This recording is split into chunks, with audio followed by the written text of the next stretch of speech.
Thank you for tuning in to Hardly So, the show where we explore the topics that interest you to find a positive in any situation. I'm Wes. And I'm Carl. And today we discuss Colin Kaepernick, the new smoking regulations, and we explore the nuance of the unfolding situation with Iran. In the wake of our discussion on Sabrina and LeBron, I saw an article titled, Colin Kaepernick was the most important athlete of the decade. You know how strongly I feel about this, but I wanted to get your opinion. For a man to give up football for, I don't know how long you gave it up for, but I do know how strong you felt about that. We're not talking about the best athlete of the decade or the most winningest athlete of the decade. We're talking about the most important. And we talk about importance, we're talking about the impact on society. And there hadn't been an athlete since, Jesse Owens or Muhammad Ali take such a outward stance. And so I know that this topic is, we're talking about such a dynamic person to take the stance that he did. And we know that there was no one in the middle about this topic. It was either you loved him or you hated him. There were people that were ecstatic that he was taking this stand against police brutality. And on the other side of the spectrum, he hated America and hated troops and hated the flag for his stance. So I guess I can say, for the things that I support, he would be the most important athlete of the decade. I agree. And I think LeBron gets points for impact as well as play. And one of the things that would be a notch on his belt is the player movement, player empowerment, seeing these guys take business seriously for the first time and starting to think on a broader level. And I think when you talk about Colin Kaepernick, a lot of people think it may be too early. They think it may be too strong of a statement. They think it may be too much praise to put him on par with Muhammad Ali's and Jackie Robinson and Jesse Owens. But when you look at the position this man was in, that he could have remained quiet, he could have continued to do the status quo and just found his place. He's been robbed. He's been denied millions and millions of dollars. And that was his choice. And I respect him and I thank him for it. And the thing that I as I say, I full boycotted. I didn't watch a game. I didn't subscribe to anything. If it was on, I was looking away. I didn't play Madden. I don't care what the score was because I wanted to stand in solidarity. And let it be known, I played college football. I loved football more than any other sport. For me to do that and to just cut it, and now to this day, even though I might watch it if it's on, I don't know who's good. I didn't know the Bills had made the playoffs. I was so surprised to hear that. But this man... Hey, guess what, though through your boycott, not much has changed. The Browns still didn't make the playoffs. So it is okay. We need to boycott the Browns. That's what we need to do. Oh, watch out now. But to put himself in that position, and I don't think he tried to be a martyr. I don't think he set out to make a sacrifice. He probably thought, as many do, I'm going to take this stand and things will unfold. I'm one of the best 30, 40 quarterbacks in the world. I'll have a job. And he did not foresee this collusion, this whatever you call it, that definitely happened. We're going to figure out a name for it at some point, but it definitely happened. I don't think he expected that. But he's accepted it. Right. And so even going back to this workout, it seems that at every turn he's been slapped in the face and they have continued to. It seems like NFL has kept their thumb on him and said, for lack of a better word, boy, you know better than to do that. You need to get back in line. And he has remained steadfast that he did the protest to bring about awareness to the fact that young, unarmed, black boys and boys of color are being disproportionately murdered by police officers. And I think he's done a marvelous job. So I would definitely say he was the most important athlete of the decade. So I heard you say give some props to LeBron, right? Who else? LeBron started the school in Akron. He's paid college tuition every year. And many other athletes do some of the same things with not as much publicity. But who else would you place into this category of who else would be in the running for this title of most important athlete of the decade? Honestly, I don't know that it would even be anybody else in the discussion besides these two. Because, Kaepernick didn't start till 2016.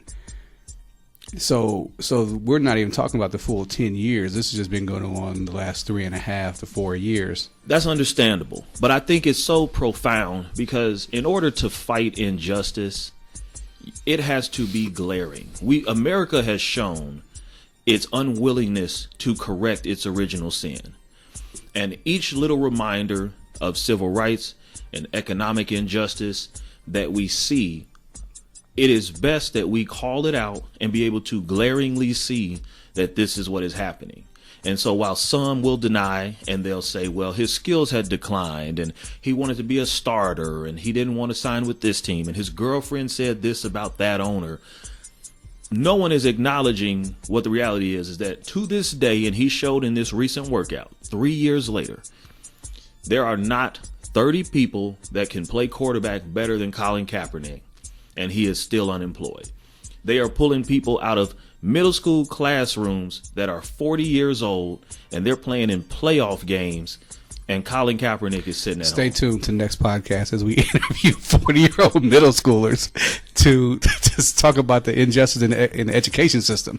So terrible analogy, but I get it. 40-year-old teachers in middle school. Okay. So, I agree. I believe that anyone who takes the leadership role to address an injustice, for us, for example, we can step out in our local community and address injustice, and none of it impacts our career, right? Right. This person put his career in jeopardy by making this decision to take a knee and to continue to take the knee when he was told to stop, when he faced the all of the bad press, when the sponsors left him, when the teams cut him. He continued to stand for what he started off standing for. Because if a couple of other athletes went into this collusion lawsuit with him. Mm-hmm. And they got their payout. Mm-hmm. They went back to getting on the football teams, and they stopped taking a knee. And right. So they appear to have, again, for lack of a better term, sold out for what they believed in for a payday. Yeah, and he continued on once he saw the cost. So it's easy to say, well, I'll start this and then it gets to be too much, so I'll come back a little bit. But once he knew, he has remained constant. I just wish that it had the impact on the other side. And the thing that I think hurts me is the reality that he may have to just be a martyr. He will no longer ever play in the NFL ever again. I am very confident in that. And he is not going to be considered the most important athlete. He may just be the most important man. He should. Because he is no longer going to be an athlete in a professional league. Right. Yeah. Right. So he that chapter in his life has passed him by, and he's going to have to, not because he physically can't do it, because just the opportunity is not going to be there for him. It won't be presented. And what we see oftentimes is that when an injustice is put upon someone, they are historically, right, they are denied the opportunity. It would be different if he was given opportunity and he failed, and then he wasn't given a second opportunity. It would be different if he wasn't extended a courtesy. That's not what we're asking. Give him what he's owed. It's just the point of they're pulling people off the street. If I stepped out there and said I want to play, they would sign me before Colin Kaepernick. That is how bad it has gotten. Not if they listen to the podcast. Right. They know your stance. Well, that's true. They are just spitting in his face, and I think to withstand that, to continue to do the work, we're just talking about the public part of it. We're not even talking about his philanthropic works, everything he's done behind the scenes. Remember, he pledged a full million that he had given away. So he's been giving his money. He's been giving his time. He's been staying true to what he said was his belief.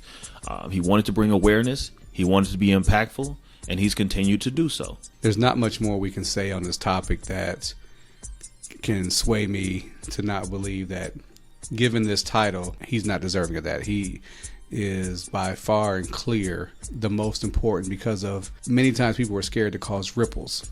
And not only did he cause a ripple, his ripple effect kept going and going and going. And it's still there today.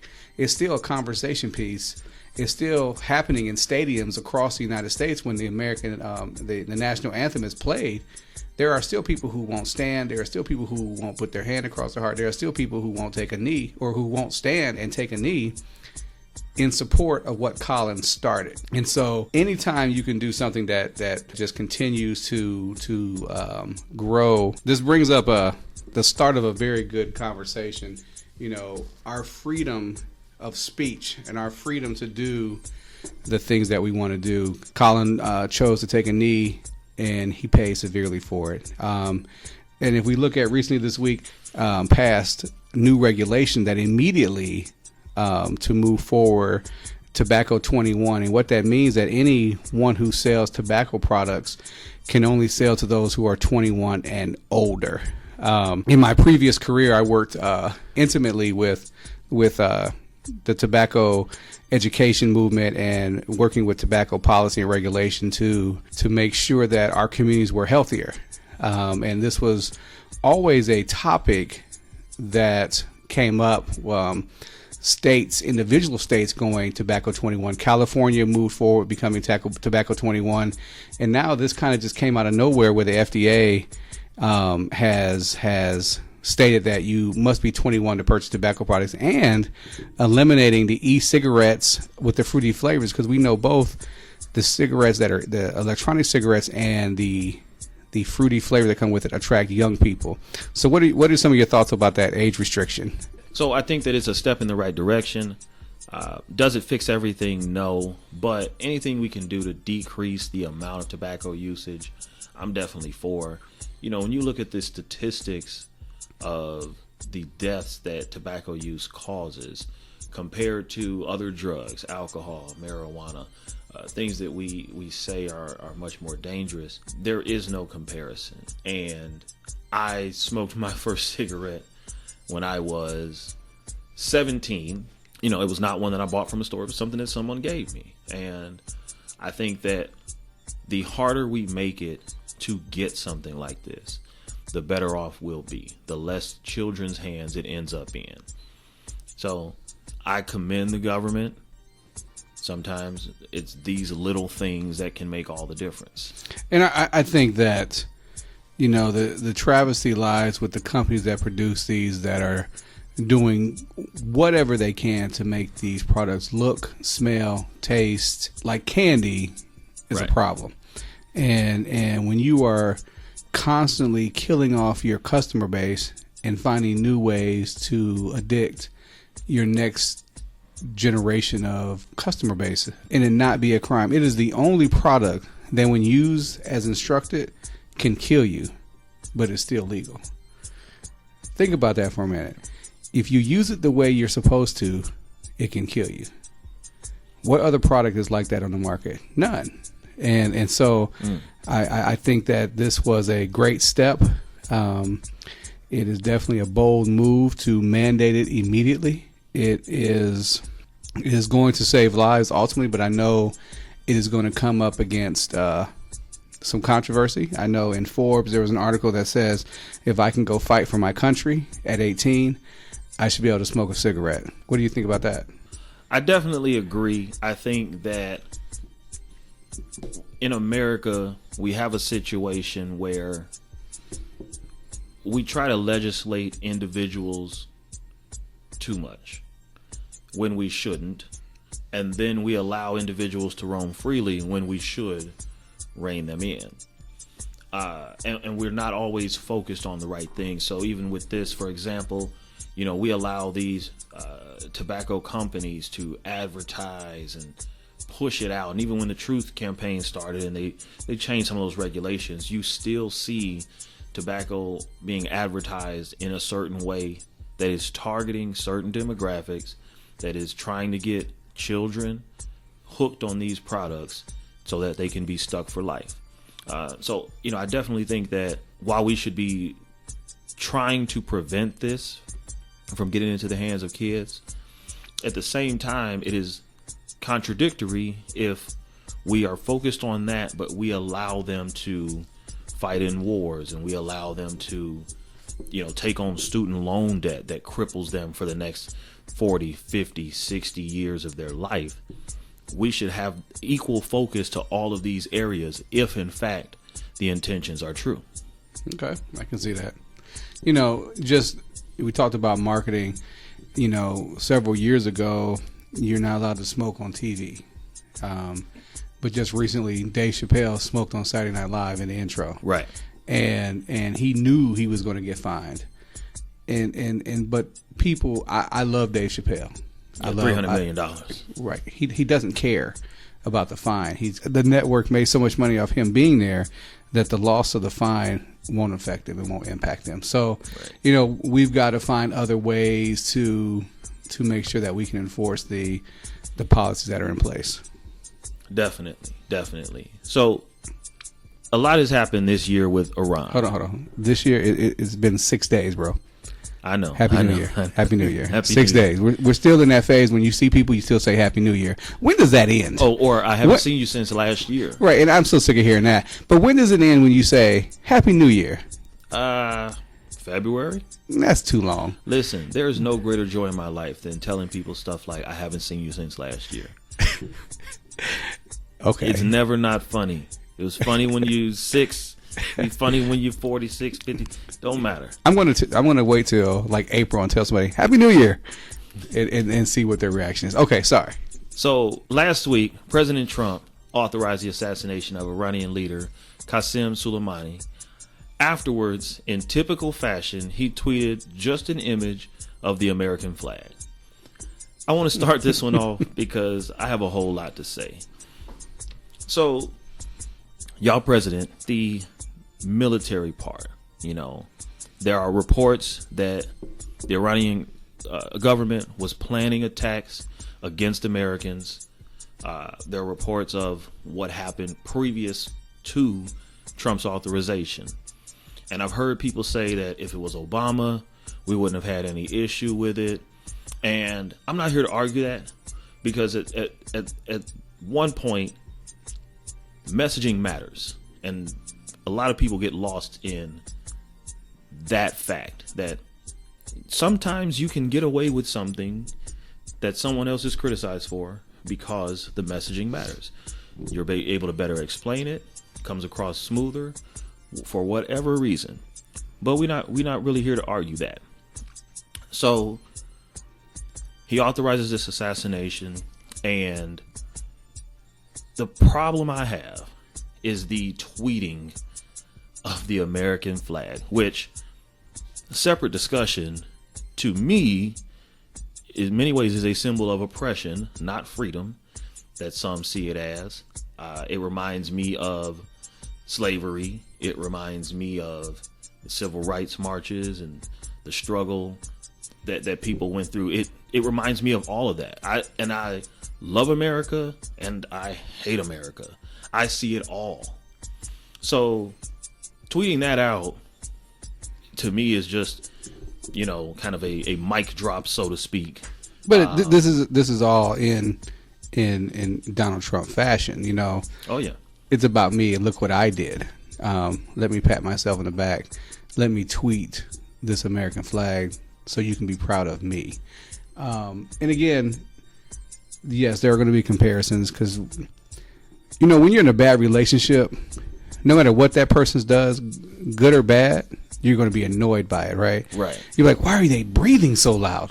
Why are they breathing in the same room as I am? So we're in a bad relationship right now, and we're trying to see if we're going to work it out for another 4 years. And so everything is real on ice right now. So no matter what he does, there's going to be polar opposite criticism or support, right? just much like there has been for the past 4 years. And do I think that we should have sent a drone attack to eliminate this general? Sure. If there was anything that was going to attack or hurt Americans, sure. But it's all about your response after the fact. And again, Trump turned to Twitter to be his platform, his press release, and again, the interesting part is that they said that the Iran government offered an $80 million bounty for Trump, which is interesting. And I got two things to say about this. One, it is not true, but at the funeral, the next in line essentially said the population of Iran is 80 million. If we all pledged $1 to have Trump's head, it would be done. It's got to be one heck of a eulogy. You know what I mean? And they cheered, right? Raucous applause. And here's where I kind of jump into my so to speak Republican hat. I'm gonna play loyal opposition. I feel a way about Trump. I feel a way about the people that voted for Trump. I feel a way about people that have a certain set of ideals and thoughts toward government. I do not want to see a president assassinated. Definitely not under these circumstances. If that were to happen, it would put our entire government and our structure in jeopardy. If countries know that if you don't like your leader, we will subsidize an overthrow of your government. This is exactly kind of what the U.S. has been doing for years and years and years. Yes, so we invented that, right? Now, but I listen, you're right. I don't want to see a president be assassinated, but I can guarantee you that a lot of ears perked up when they heard that a lot of terrorist cells probably said, $80 million can fund a lot of what we're trying to do. A lot of even less fortunate countries who could benefit greatly with $80 million in resources to their country probably are like, man, do you think they'll pay? Right. Because, and unfortunately, I would almost be willing to wager that there are some local people in the U.S. that would say I would do it for 40 million. Right, which is just as scary. It's just ridiculous. We want to exercise our freedom. We want to be able to have a voice, but we want to do it the right way. And so, I saw people sharing memes and sharing different pictures and, different things in a joking or jestful manner. But this really is serious. The best one was the picture of the Sallie Mae headquarters, and it said, "Attention Iran, this is where all the bad people are." Right, because do you know the come up that the American people could have if Sallie Mae lost all its records? Lord Jesus. I'm telling you. Do you know how much my interest rates would drop? Okay, side story. I'm telling you. So we definitely don't want to see that, but we want to, as we discussed in the previous episode, I want Trump to be beat. I want America to stand up and to recognize his wrong. Again, the original sin of this country has never been recognized, has never been rectified. And this could be one small step toward putting the country on a path of reconciliation, of remediation, to get to a point that we recognize what we've done and we are going to turn from it. That is what shows true growth, not someone removing him from office for an $80 million bounty. From a foreign government, no less. That's my one perspective on this. And now people are kind of wondering, well, what's next?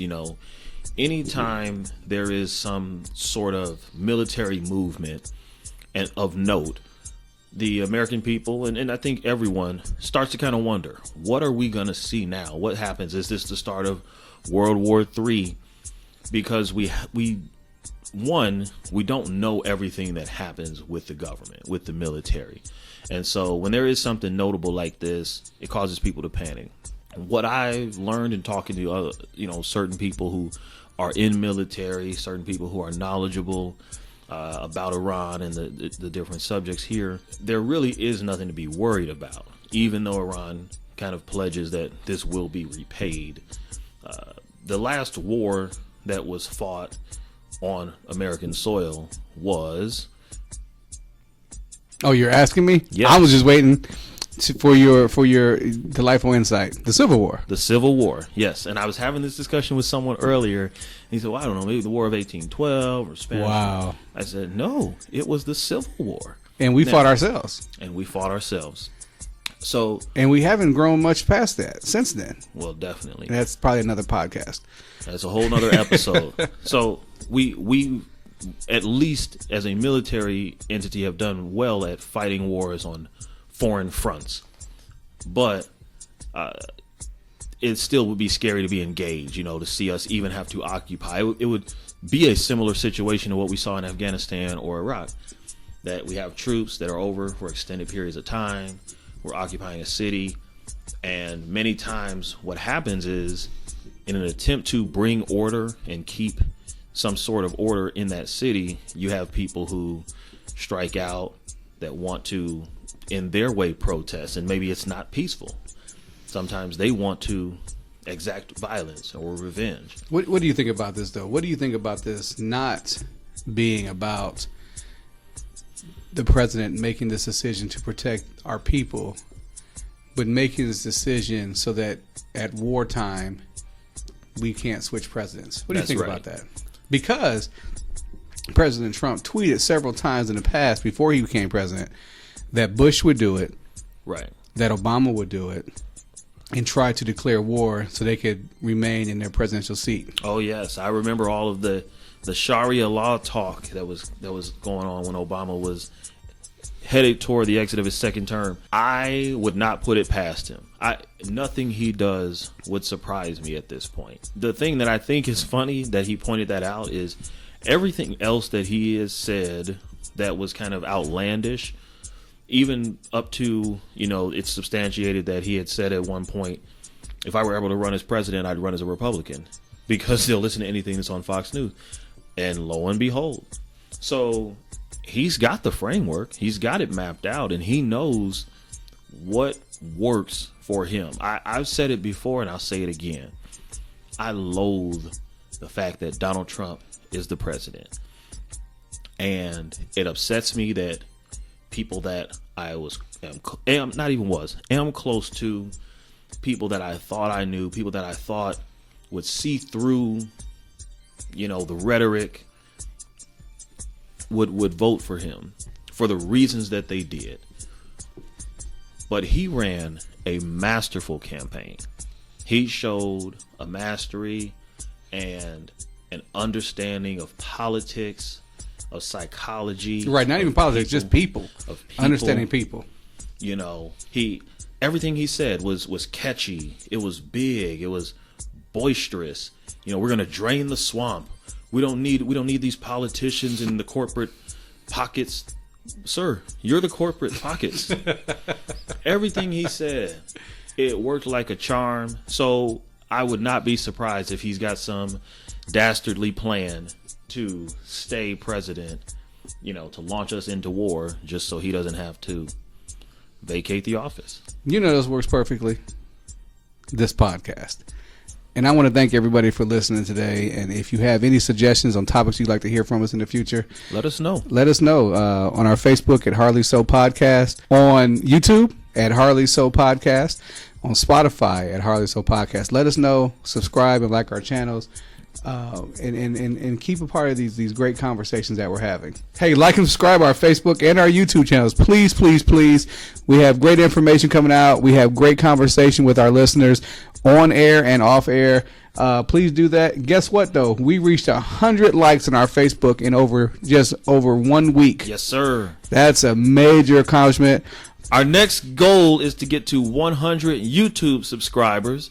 We are also giving away an Echo Dot 2 on YouTube, so head over there and enter to win. All you have to do is subscribe to our YouTube channel. Just search Hardly So Podcast. Thank you, and we'll see you next week on Hardly So.